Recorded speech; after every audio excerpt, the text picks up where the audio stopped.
Bonjour à tous, bonjour à toutes. Aujourd'hui, donc, je vais faire une vidéo un petit peu spéciale. On va parler des marchés financiers, ce qui se passe aujourd'hui et surtout comment adapter en fait finalement son portefeuille par rapport à ce qu'il se passe. Cette vidéo n'est pas un conseil en investissement. Je vais simplement vous partager mon avis et ce que moi j'applique aujourd'hui dans mon portefeuille.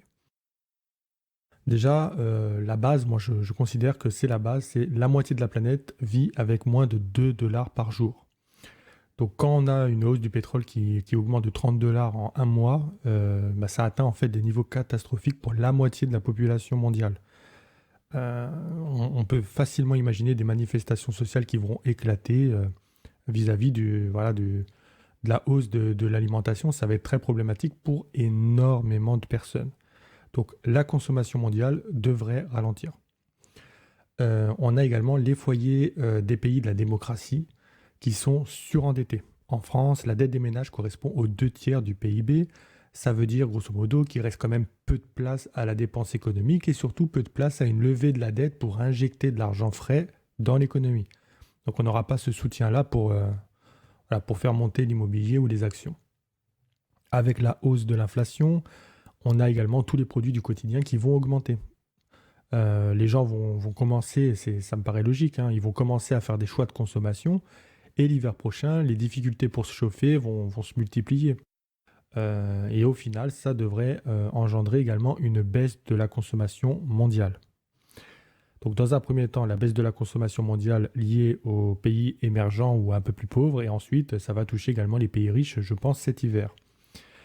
En plus, on pourrait, dans un scénario un peu plus catastrophe, imaginer qu'on ait un été particulièrement chaud et que ce soit particulièrement compliqué pour l'agriculture et de fait, l'alimentation monterait encore plus vite que prévu, qui devrait déjà augmenter très très fort.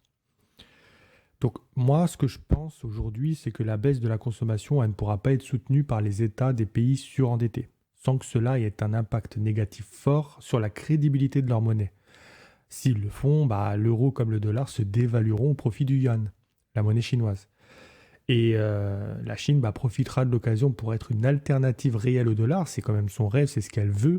Et je ne pense pas que ce scénario verra le jour parce que ça paraît quand même complètement fou de se dire que les États-Unis perdraient vraiment leur place de numéro un. Imaginez un pétrole qu'on peut négocier non plus en dollars mais en yuan aussi. L'or en yuan, imaginez tout ça. Ça paraît complètement fou. J'ai du mal à y croire. Donc ce scénario, moi personnellement, je le barre. Augmenter les taux me paraît impossible car ça provoquerait un effondrement économique qui soulèvera les peuples contre le gouvernement. Combien de personnes à ce moment-là soutiendra encore l'Ukraine? D'autant plus qu'on a les pays arabes qui vont devoir prendre des décisions face à un peuple qui aura des difficultés pour manger. Alors ils vont dire quoi? J'en sais rien moi, la faute à la Russie, la faute à l'Occident.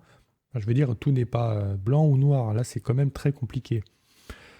Donc, on peut vraiment, nous, Européens, se retrouver en position de faiblesse et la Russie, au contraire, donc se retrouver en position de force.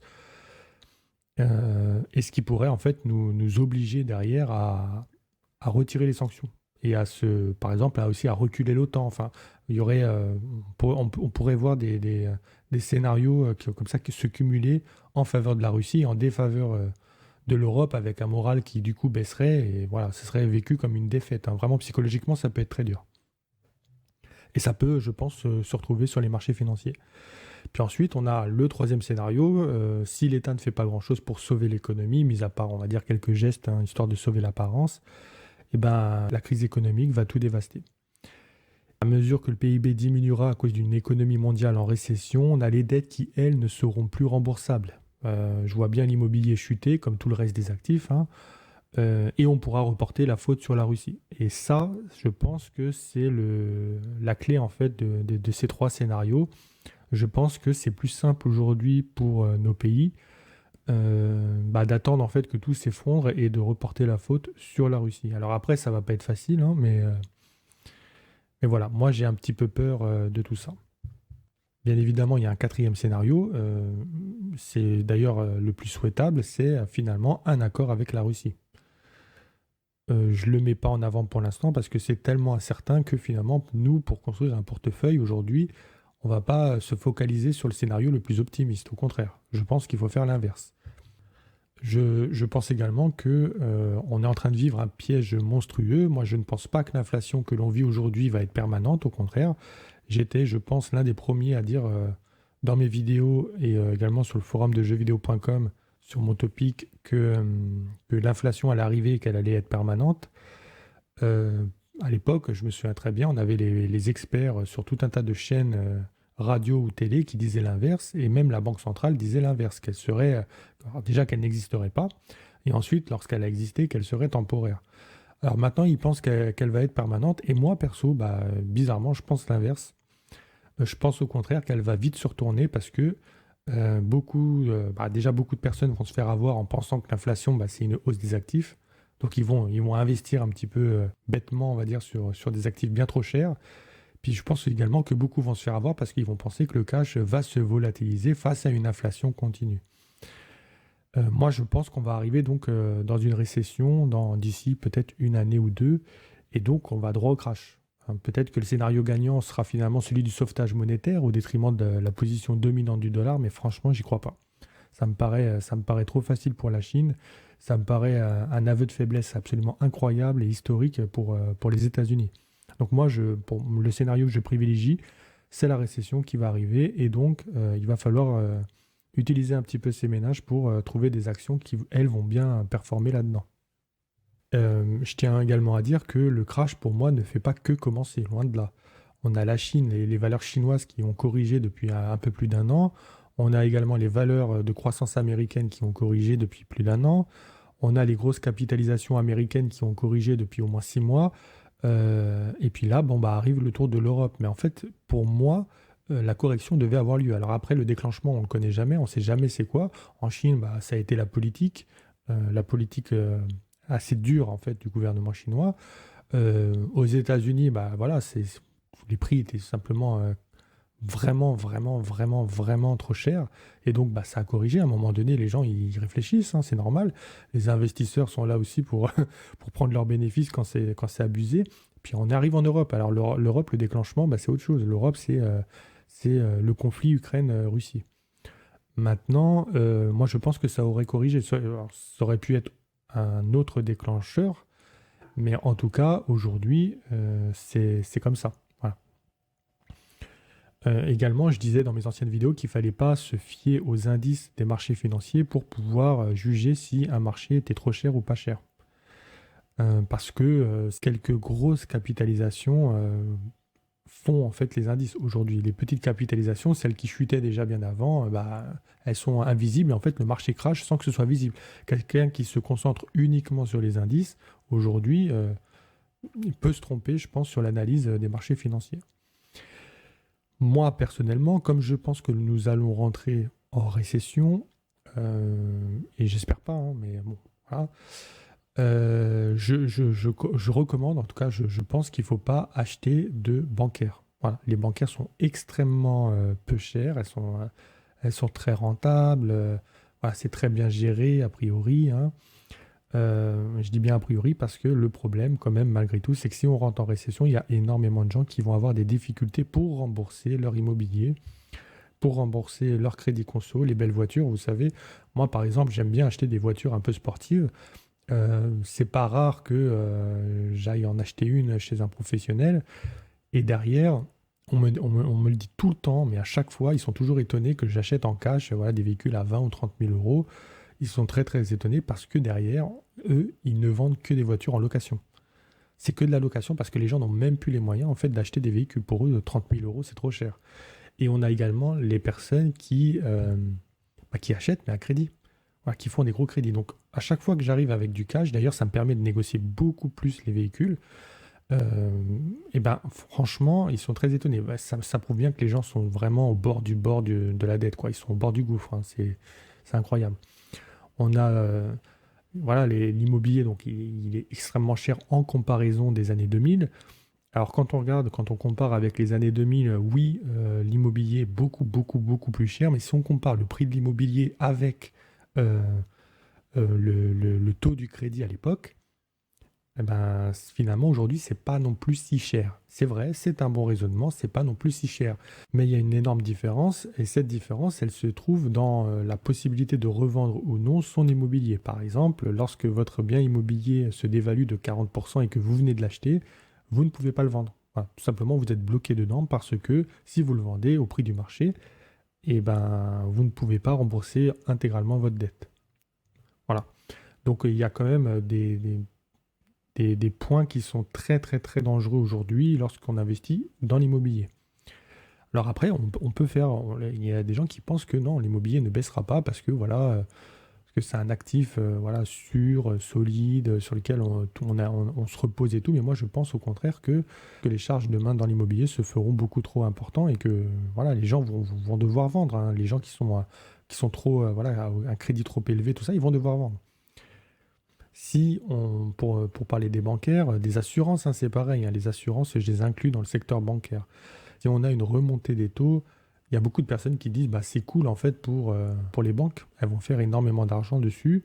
Mais en fait, moi, du coup, je ne pense pas. Voilà. Surtout quand on arrive dans un monde en récession, mais je ne pense pas parce que justement, si on a une remontée des taux, on a beaucoup de personnes qui vont être en grosse difficulté financière. Et en fait, c'est un peu l'épée à double tranchant là pour les bancaires, c'est très compliqué aujourd'hui.